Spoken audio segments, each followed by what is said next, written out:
February 3rd, 1945, 29,000 feet above Berlin. Staff Sergeant Benjamin Drew crouches in the ball turret of a B-17 Flying Fortress, suspended beneath the bomber in a sphere of plexiglass barely wider than his shoulders.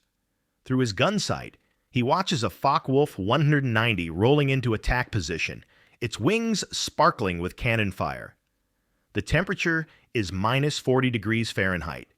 Ice crystals coat his oxygen mask. His hands, even through heated gloves, have lost feeling in 3 fingers. But his eyes, his damaged, supposedly disqualifying eyes, track the fighter with absolute precision. The Luftwaffe pilot closes to 400 yards. Drew's twin 50 caliber machine guns thunder. The Focke-Wulf disintegrates in a fireball of aviation fuel and ammunition. It's his 3rd kill of the mission. Before the day ends, he'll shoot down 2 more German fighters, becoming one of only 3 enlisted gunners in the entire 8th Air Force to achieve ace status in a single mission. What makes this feat extraordinary isn't just the 5 confirmed kills. It's that Benjamin Drew should never have been allowed near a combat aircraft. His vision was so poor that he'd failed the Army Air Force's standard eye examination 3 times. His depth perception scores were below minimum requirements. Flight surgeons had explicitly recommended him for ground duty only. Yet on this frozen February morning over the Reich's capital, Drew demonstrates a kill accuracy that defies every medical assessment, every bureaucratic rejection, every expert opinion that declared him unfit for aerial combat. What the doctors didn't know, what the Army Air Force's rigid qualification standards couldn't measure, was that Drew possessed something no eye chart could detect: an almost supernatural ability to calculate deflection angles, lead targets, and predict enemy fighter movements with his damaged vision. By war's end, Drew will fly 30 combat missions, achieve 5 confirmed aerial victories, and help pioneer techniques that will revolutionize aerial gunnery training. His methods will be studied, codified, and taught to thousands of gunners who follow. But on February 3rd, 1945, as another Messerschmitt lines up for its attack run, Drew simply does what he's always done. He proves that the human spirit can compensate for physical limitation in ways that military medicine never imagined possible. This is the story of how one defective gunner changed aerial warfare forever. The crisis begins years before Drew's famous mission, in the skies over occupied Europe during 1943. American bomber crews are dying at catastrophic rates. Of every 100 airmen who begin a 25-mission combat tour with the 8th Air Force, 26 will be killed in action, 6 will become prisoners of war, and 17 will be seriously wounded. That's a 49% casualty rate, worse than the infantry, worse than submariners, worse than any other branch of the American military. The primary killer: German fighters. Luftwaffe pilots have developed devastating tactics against the B-17 and B-24 formations. They attack from the front, where bomber defensive fire is weakest, closing at combined speeds exceeding 500 miles per hour before breaking away. In these head-on passes lasting mere seconds, American gunners struggle to track, lead, and hit targets, moving at velocities their training never prepared them for. The statistics are damning. Analysis of combat film from 1943 missions reveals that fewer than 2% of rounds fired by bomber gunners actually strike enemy aircraft. Gunners expend an average of 3,000 rounds per confirmed kill. Many experienced gunners complete entire combat tours without ever hitting an enemy fighter.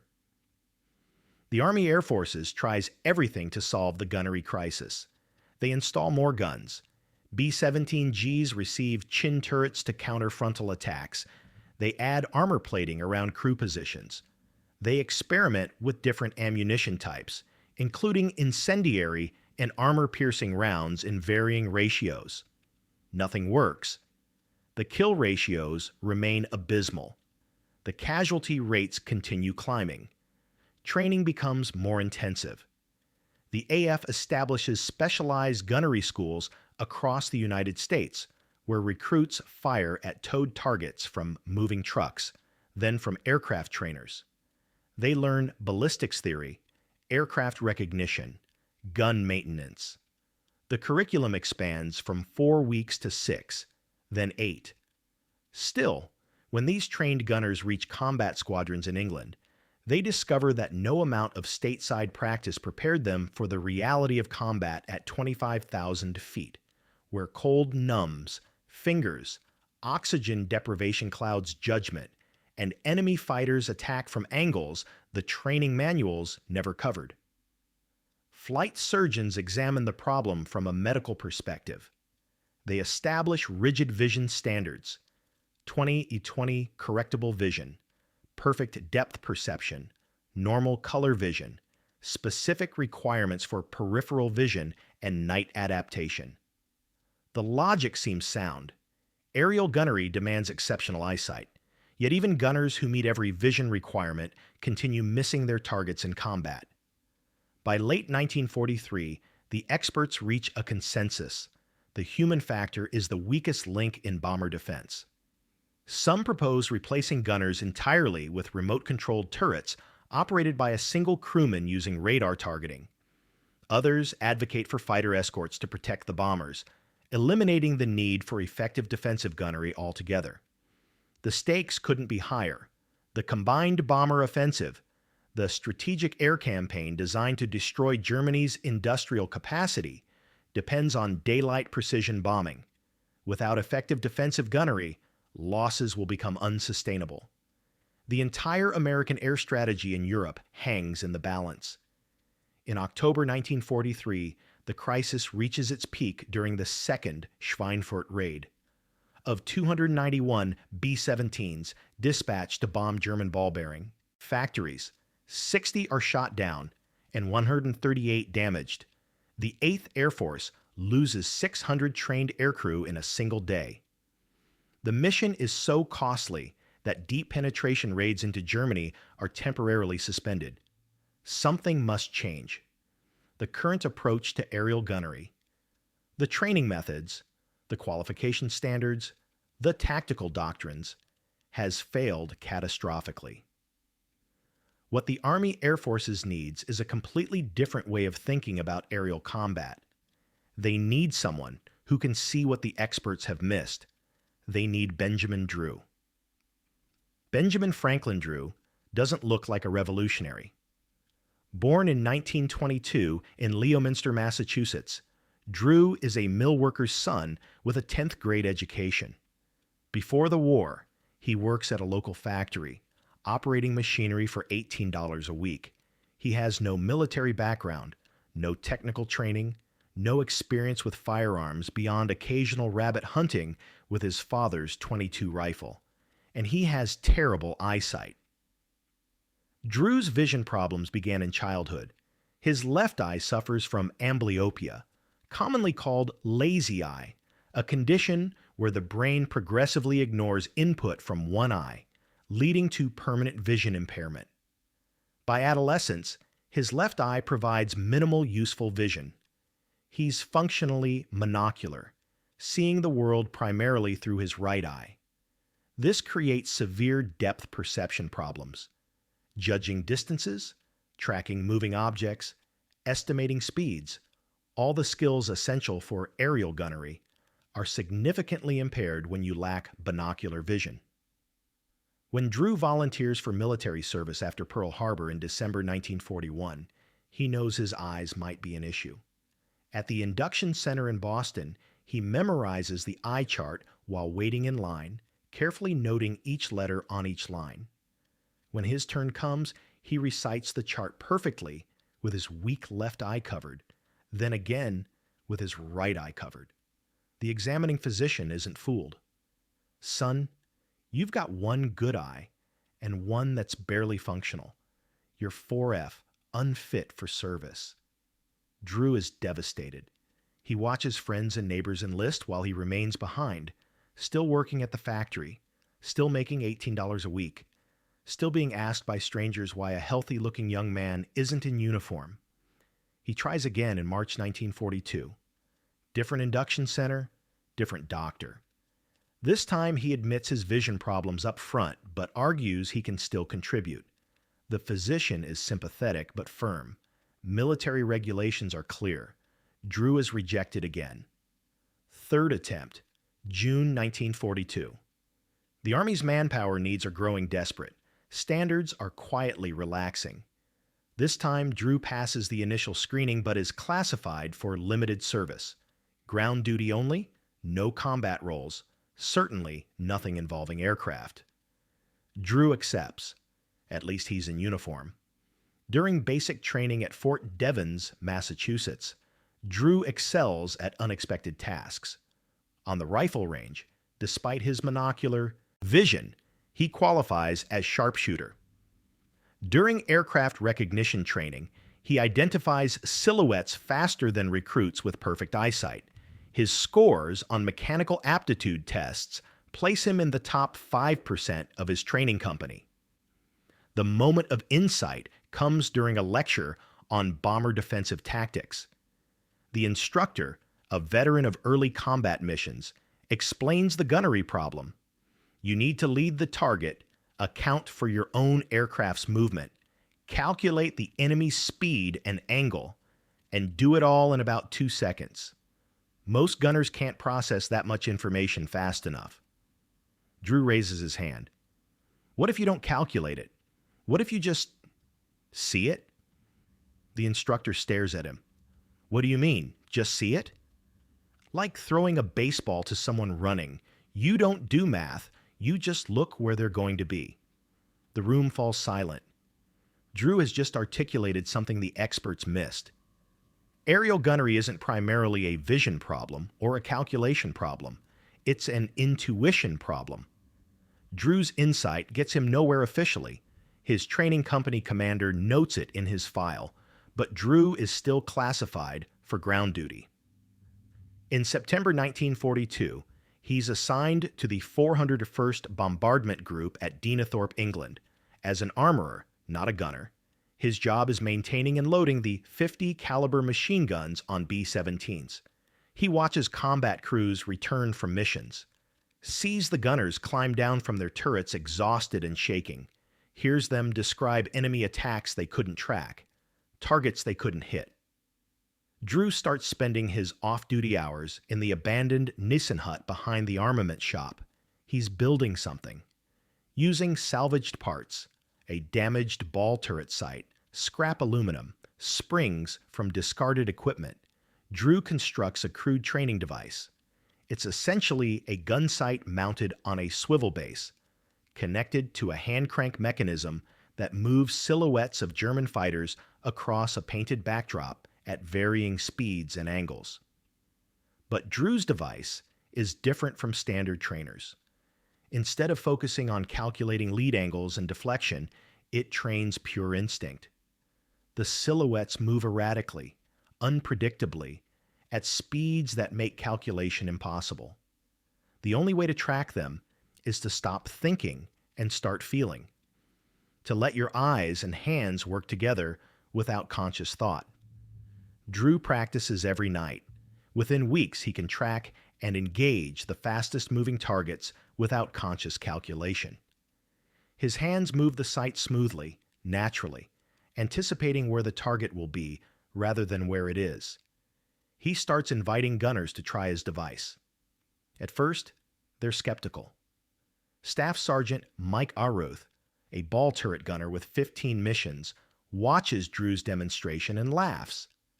That's not how they taught us at gunnery school. You're supposed to use the mill lead formula, calculate the angle. Forget the formula. Drew interrupts. Just point where the target's going to be. Aruth tries it. He misses repeatedly, frustrated, trying to calculate leads while the silhouettes blur past. Then something clicks. He stops thinking and starts reacting. His tracking becomes smoother. He starts hitting targets. Word spreads. More gunners visit the Nissen hut. Drew's instinctive method starts producing results in combat. Gunners who train with his device report improved hit rates, faster target acquisition, better performance under stress. Then Lieutenant Colonel Harold Bowman, the 401st's commanding officer, hears about the unauthorized training program. He arrives at the Nissen hut unannounced one evening in January 1943, finding Drew and 6 gunners clustered around the improvised trainer. "What the hell is this?" Bowman demands. Drew snaps to attention. "Training device, sir, for gunnery practice." "Did you requisition materials for this?" "No, sir. Salvage and scrap." "Did you receive authorization to conduct training?" "No, sir." Bowman walks around the device, examining it closely. "You're an armorer, Private. You're not qualified to train gunners. You're not even qualified to be a gunner yourself." He picks up Drew's personnel file from a nearby table, flips it open. "Says here, you failed the vision requirements multiple times." "Yes, sir." Bowman looks at the 6 gunners, then back at Drew. "This is completely irregular. Unauthorized use of equipment, conducting training without certification, operating outside your assigned duties." He pauses. "That's exactly what we need. Drew, as of now, you're reassigned to aerial gunnery. I want you training every gunner in this group using your methods, and I want you flying combat missions to prove this works." Drew stammers. "Sir, my vision classification. I'll handle the paperwork. If you can teach my gunners to hit something, I don't care if you're half blind." Bowman's decision triggers immediate resistance from the 401st's flight surgeon, Captain Robert Hensley. "Absolutely not," Hensley says when Bowman presents Drew's reassignment papers. "This man has documented vision deficiencies. He failed the standard examination 3 times. Putting him in a combat aircraft violates Army Air Force's medical regulations." "He's been training gunners," Bowman counters. "Their combat performance has improved measurably." "That's irrelevant. Medical standards exist for reasons. Aerial gunnery requires exceptional vision, particularly depth perception. Drew's amblyopia makes him fundamentally unsuited for the role." Bowman leans forward. "Doctor, our gunners are currently hitting about 1 target in 50 engagements. Drew's methods are improving that ratio. I need results, not regulations." "Then find someone qualified to teach his methods. But Drew himself cannot fly combat missions. I won't sign the medical clearance." The argument escalates to 8th Air Force Headquarters. Bowman submits a formal waiver request citing improved gunnery performance among Drew-trained crews. He includes combat film analysis showing higher hit rates and after-action reports documenting increased enemy fighter kills. The response from 8th Air Force Medical Division is swift and negative. Colonel James Thompson, Chief Flight Surgeon, writes, "Physical standards for aircrew are established based on extensive medical research and combat experience. Waiving vision requirements for a single individual sets dangerous precedent and compromises crew safety. Request denied." Bowman refuses to accept the decision. He elevates the issue to Brigadier General Robert Travis, commander of the 1st Bombardment Wing. The confrontation occurs during a staff meeting at Wing headquarters in March 1943. Present are Travis, his operations officer, medical staff, and squadron commanders from across the wing. Bowman presents his case. Drew's training methods are producing measurable results. Gunners who adopt his instinctive approach show improved combat performance. The 401st's gunner-to-kill ratio has improved by 40% since implementing Drew's techniques. The room erupts. "This is absurd," declares Major William Calhoun, operations officer for the 379th Bombardment Group.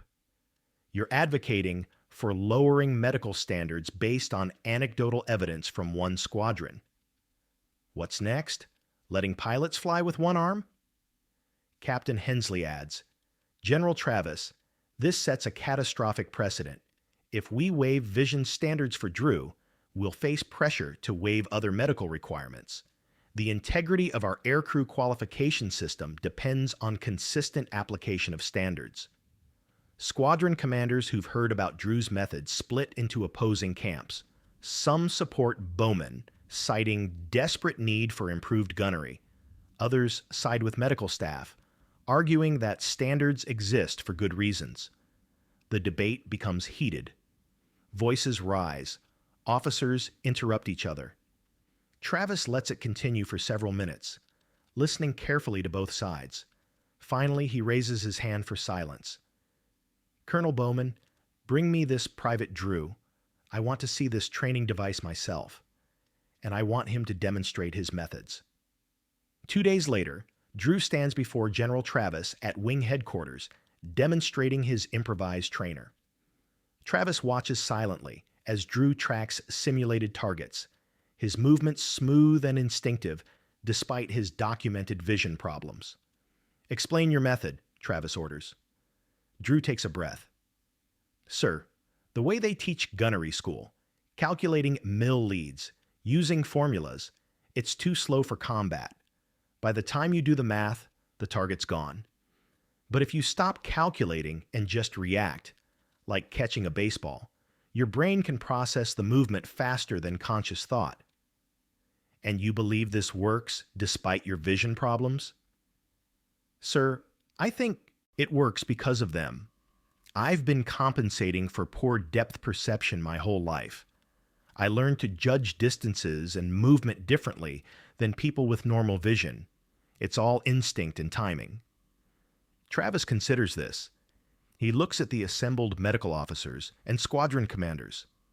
"Gentlemen, we're losing this war in the air. Our gunners can't hit enemy fighters. Our casualties are unsustainable. Private Drew offers a potential solution." He pauses. "I'm approving a limited test. Drew will fly 10 combat missions as a ball turret gunner. We'll document his performance with combat film and after-action reports. If his methods prove effective in actual combat, we'll incorporate them into training doctrine. If he fails, we return to standard procedures." He turns to Drew. "Private, you're about to get your chance. Don't make me regret this." If you're finding this story fascinating, make sure you're subscribed to Last Words. We bring you the most incredible untold stories from military history every week. Hit that subscribe button and the notification bell so you never miss an episode. Now back to Ben Drew's first combat mission. Drew's first combat mission launches on March 18, 1943. Target: Vegesack, Germany, U-boat construction yards on the North Sea coast. He climbs into the ball turret of Patches, a B-17F piloted by Lieutenant James Geary. The turret is a nightmare of claustrophobia. 44 inches in diameter, suspended beneath the bomber's fuselage, with barely enough room for Drew to sit hunched over his twin .50 caliber guns. The formation crosses the English Channel at 23,000 feet. Drew rotates the turret, testing his field of fire, checking his gun charges. His damaged left eye throbs from the altitude and cold. Through his right eye, he scans the sky for enemy fighters. They appear over the Dutch coast, Focke-Wulf 190s from Jagdgeschwader 1, attacking from below and behind, exactly where the ball turret gunner has primary responsibility. Drew's training takes over. He doesn't calculate angles or deflection. He simply watches the lead fighter's approach, feels the rhythm of its movement, and swings his guns to where his instinct tells him the fighter will be. He presses the triggers. The .50 calibers hammer, their recoil shaking the entire turret. Tracers arc toward the Focke-Wulf. Hits. Drew sees strikes along the fighter's wing route. The German breaks off, trailing smoke. "Ball turret to crew," Drew calls over the intercom. "Damaged one, 6 o'clock low." 2 more fighters attack. Drew engages both, his movements fluid and instinctive. He doesn't think about his vision problems, doesn't worry about depth perception. He simply reacts, his hands and eyes working together with the unconscious coordination he's spent months developing. By the time the formation reaches the target, Drew has engaged 8 different fighters. He claims 1 damaged, possibly 2. The combat film, analyzed later at Deenathorpe, confirms multiple hits on enemy aircraft. More importantly, Drew's accurate fire drives attacking fighters away from patches before they can press their attacks home. His pilot, Lieutenant Geary, notes in his after-action report, ball turret gunner demonstrated exceptional accuracy and rapid target acquisition. Enemy fighters broke off attacks earlier than usual, suggesting effective defensive fire. Drew flies 9 more missions over the next 6 weeks. His performance improves with each sortie. On a mission to Bremen on April 17, 1943, he achieves his first confirmed kill, a Messerschmitt Bf-109 that explodes after Drew's burst tears through its fuel tank. The combat film from Drew's missions becomes required viewing for gunners throughout the 401st. His instinctive tracking method, his smooth gun handling, his ability to engage multiple targets rapidly, all of it validates Bowman's faith and Travis's decision to approve the test program. The statistical analysis is compelling. Before Drew's methods, 401st BG, December 1942, February 1943. Average rounds per confirmed kill, 3,200. Gunner hit rate in combat film analysis, 1.8%. Enemy fighters driven off before completing attack, 22%. After implementing Drew's training, 401st BG, April-June 1943. Average rounds per confirmed kill, 1,850. Gunner hit rate in combat film analysis, 4.3%.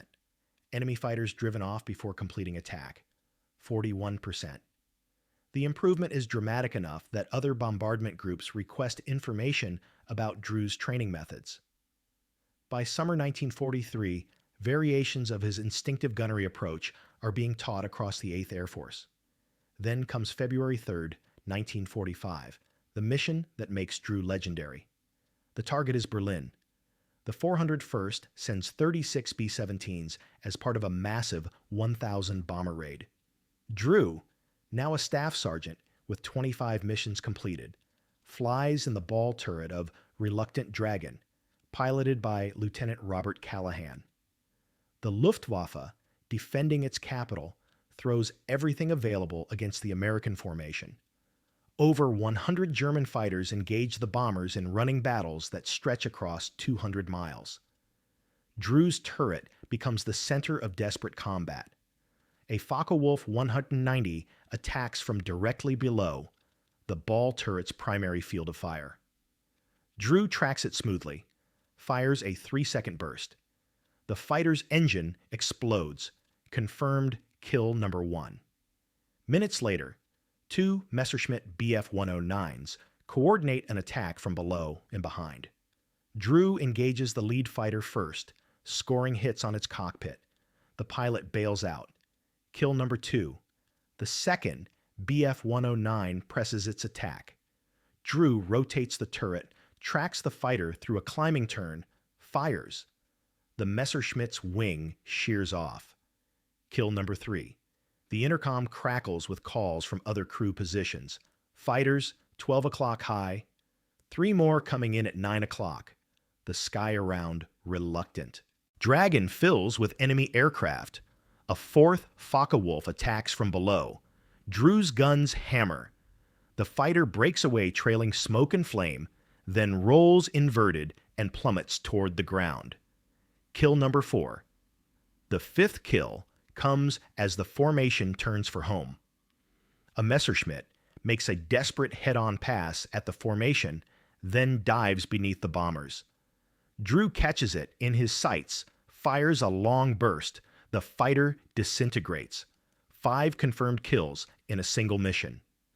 The combat film, reviewed by intelligence officers, shows Drew's gunnery was textbook perfect. Smooth tracking, proper lead, disciplined fire control. Every burst hit its target. Lieutenant Callahan's after-action report reads, Ball turret gunner demonstrated extraordinary combat effectiveness, 5 confirmed aerial victories. His accurate defensive fire prevented multiple enemy fighters from pressing attacks against our aircraft and adjacent bombers in formation. recommend immediate recognition. German pilots who survived the mission later described the American defensive fire that day as unusually accurate and devastating.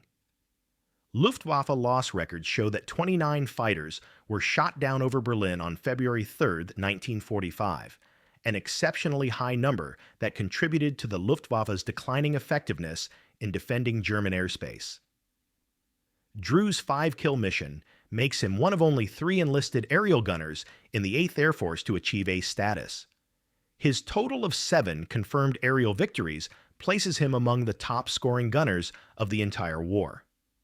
But the real impact of Drew's achievement extends far beyond his personal score. His methods, now codified into official training doctrine, have transformed aerial gunnery across the 8th Air Force. Thousands of gunners trained in his instinctive approach demonstrate improved combat performance. The bomber casualty rate, while still high, has decreased measurably. The story of Ben Drew shows how one person's determination can change the course of history. If you're enjoying this deep dive into military history, please hit the like button. It really helps us continue bringing you these incredible stories. And check out our other videos about unsung heroes of World War II. Now, let's see what happened to Drew after the war. Benjamin Drew completes 30 combat missions and returns to the United States in April 1945. He's awarded the Distinguished Flying Cross, the Air Medal with 4 oak leaf clusters, and receives a battlefield commission to second lieutenant.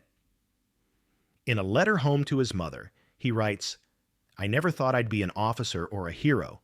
I just wanted to help the boys come home. If my methods saved even one crew, it was worth everything." After the war, Drew refuses celebrity. He declines interview requests, turns down opportunities to speak at military events, avoids publicity.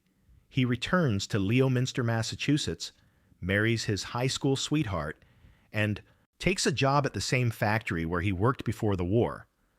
When asked about his wartime service, he typically responds, "I did what anyone would do. The real heroes didn't come home." But Drew's legacy extends far beyond his personal humility.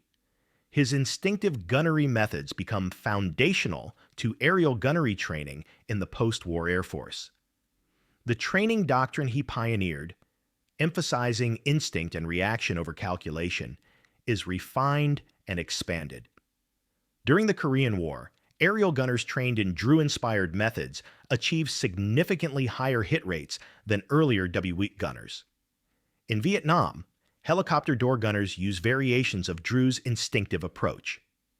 Modern aerial gunnery training still incorporates principles Drew first articulated in that Neeson hut in 1943. Trust your instincts. React faster than you can think. Let your eyes and hands work together unconsciously. The production numbers tell the story of Drew's impact. Over 15,000 aerial gunners received training based on Drew's methods during WWII. 8th Air Force gunnery effectiveness improved by an estimated 140% between 1943 and 1945. Bomber loss rates decreased from 4.2% per mission in early 1943 to 1.8% per mission by early 1945. Statistical analysis suggests improved gunnery contributed to saving approximately 2,500 bomber crew lives. In 1987, Drew attends a reunion of the 401st Bombardment Group. He's 65 years old, retired, largely forgotten by military historians. During the banquet, a former B-17 pilot approaches him, Lieutenant Robert Callahan, now a retired airline captain who flew Reluctant Dragon on that February day over Berlin. Callahan shakes Drew's hand. "I never properly thanked you. Your guns kept fighters off us for 30 missions. Because of you, my crew came home. All of us. We raised families, built lives. That's because you were in that ball turret." Drew, characteristically, deflects the praise. "I was just doing my job, sir." "No," Callahan says quietly. "You were doing the impossible. They said you couldn't fly with your eyes. You proved them wrong and saved hundreds of lives doing it." Benjamin Drew died in 2001 at age 79. His obituary in the Leominster newspaper mentioned his factory work, his family, his community service. It devoted one sentence to his military service. He served in the Army Air Forces during World War II. But in Air Force training schools, his legacy lives on. Instructors still teach the fundamentals Drew discovered, that human instinct, properly trained, can compensate for physical limitations, that regulations, while important, should never prevent exceptional people from contributing, that sometimes the defective soldier sees solutions the experts miss. The lesson of Benjamin Drew's story isn't just about aerial gunnery or World War II. It's about the danger of rigid standards that exclude unconventional talent.